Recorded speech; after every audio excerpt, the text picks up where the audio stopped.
Kalbim yorulmuş, hayat karşımda, yüz yüzeyim.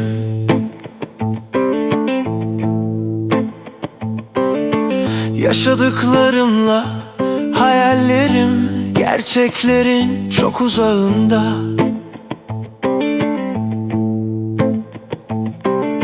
Sabah oldu, düştü dilimden bir ölü kuşlar.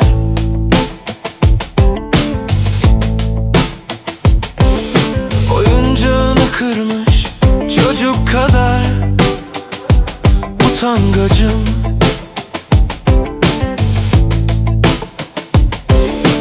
Bu güzelim günü öldürecek kadar da acımasızım.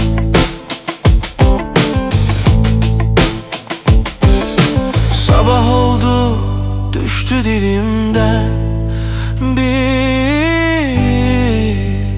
ölü kuşlar.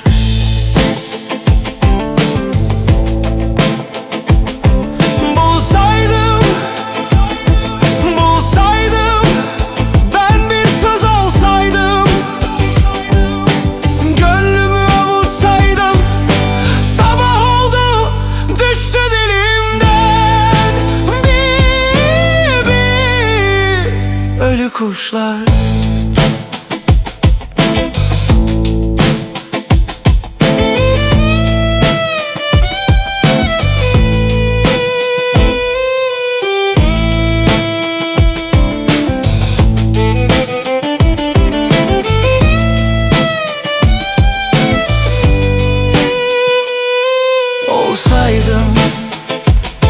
Olsaydım, ben de bir kuş olsaydım,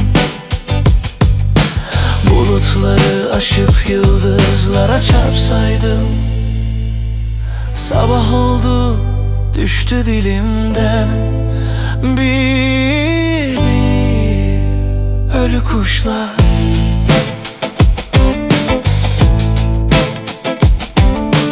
Kalbim yorulmuş, hayat karşımda, yüz yüzeyim.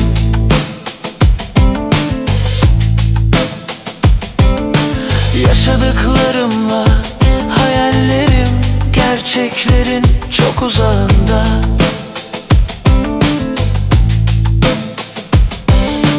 Sabah oldu, düştü dilimden bir ölü kuşlar.